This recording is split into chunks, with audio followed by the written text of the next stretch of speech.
एकादशी में चावल वर्जित क्यों है? वर्ष की 24 एकादशियों में चावल न खाने की सलाह दी जाती है। ऐसा माना गया है कि इस दिन चावल खाने से प्राणी रेंगने वाले जीव की योनि में जन्म पाता है, किंतु द्वादशी को चावल खाने से इस योनि से मुक्ति भी मिल जाती है।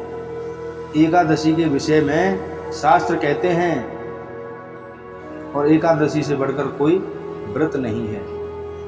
5 ज्ञानेंद्रियां, 5 कर्मेंद्रियां और 1 मन, इन 11 को जो साध ले वह प्राणी एकादशी के समान पवित्र और दिव्य हो जाता है।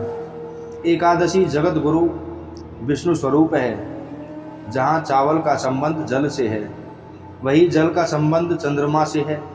5 ज्ञान इंद्रियां और 5 कर्म इंद्रियां पर मन का अधिकार होता है। मन ही जीवात्मा का चित्त स्थिर और अस्थिर करता है। मन और श्वेत रंग के स्वामी भी चंद्रमा ही है, जो स्वयं जल और रस और भावना के कारक है। इसीलिए जल तत्व राशि के जातक भावना प्रधान होते हैं, जो अक्सर धोखा खाते हैं। एकादशी के दिन शरीर में जल की मात्रा जितनी कम रहेगी, व्रत पूर्ण करने में उतनी ही अधिक सात्विकता रहेगी। महाभारत काल में वेदों का विस्तार करने वाले भगवान व्यास ने पांडव पुत्र भीम को इसलिए निर्जला एकादशी करने का सुझाव दिया था। आदिकाल में देवर्षि नारद ने 1000 वर्ष तक एकादशी का निर्जल व्रत करके नारायण भक्ति प्राप्त की थी। वैष्णव के लिए यह श्रेष्ठ व्रत है।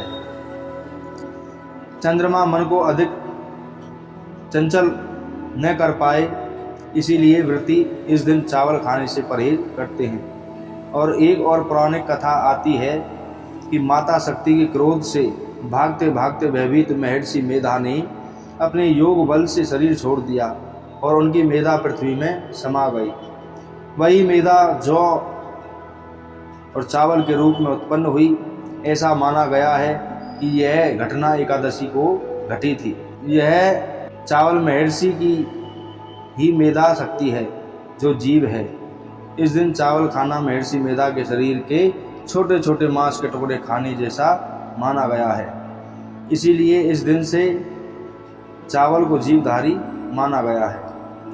आज भी चावल को उत्पन्न होने के लिए मिट्टी की भी जरूरत नहीं पड़ती, केवल जल का छींटा मारने से ही ये अंकुरित हो जाते हैं। इनको जीव रूप मानते हुए एकादशी को भोजन के रूप में ग्रहण करने से परहेज किया जाता है, ताकि सात्विक रूप से विष्णु स्वरूप एकादशी का व्रत संपन्न हो सके।